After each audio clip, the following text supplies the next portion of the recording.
Saudaraku yang terkasih dalam Tuhan Yesus Kristus dimanapun berada, video singkat kali ini saya mau men-share kepada saudara Kristen bahwa menurut Alkitab, roh orang yang sudah mati itu kemana?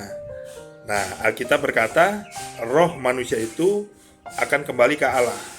Tetapi kita sering mendengar pengajaran bahwa jiwa-jiwa manusia itulah yang akan dihakimi, tetapi rohnya kembali ke Allah, berarti terpisah.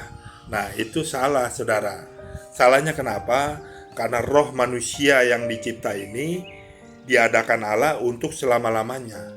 Nah, untuk selama-lamanya jadi nggak bisa terpisah dengan jiwa. Maksudnya apa? Roh manusia itu, jiwa yang akan diadili itu adalah pribadinya kita.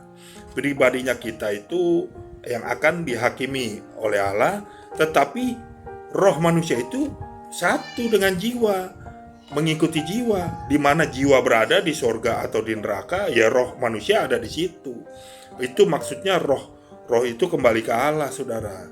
Jadi bukan jiwa dihakimi lalu roh kembali ke Allah. Wah, berarti masuk ke dalam diri Allah. Karena kan roh manusia tidak mati, diciptakan Allah untuk kekal. Tetapi roh manusia tidak boleh masuk ke dalam diri Allah. Kenapa? Karena Allah itu dari kekal sampai kekal. Yang ada di dalam Allah itu hanya Bapa, Firman, Roh Kudus. Begitu, saudara.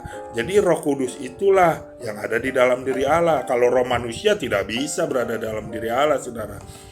Roh ciptaan tidak boleh masuk ke dalam diri Allah. Itu logika hukumnya kalau kita mengerti dari Kejadian sampai Wahyu.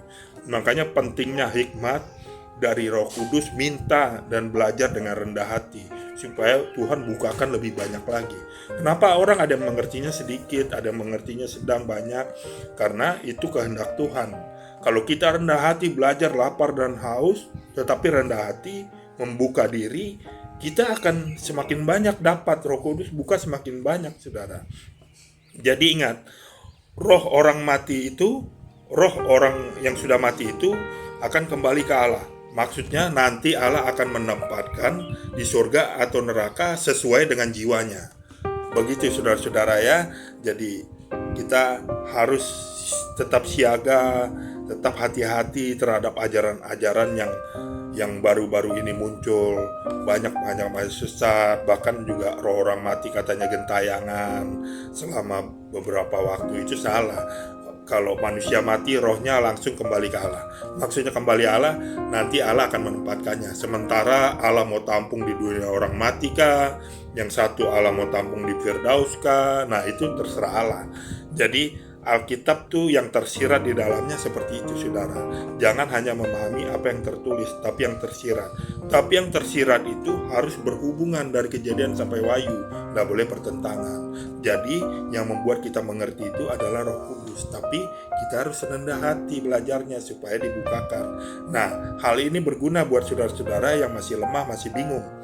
Begitu, supaya saudara tidak terpengaruh dengan ajaran-ajaran tidak sesuai firman Tuhan, supaya bangunan iman saudara semakin sempurna. Begitu saja, saudara ya.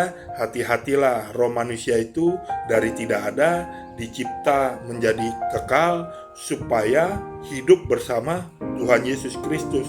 Jangan sampai roh manusia itu berada di neraka. Wah, mengerikan, saudara. Satu kali masuk neraka tidak akan kembali ke surga.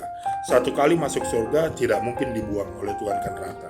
Jadi pilihlah Tuhan Yesus, taatlah kepada firman Kristus, berusahalah, berjuanglah, karena hidup yang sesungguhnya itu nanti di surga. Hidup di bumi ini adalah ujian. Jadi roh kita bersama jiwa kita akan masuk ke surga dan kita diberikan tubuh kemuliaan. Nah, itulah, saudara, kita dirancang untuk itu. Tuhan Yesus berkati. Shalom.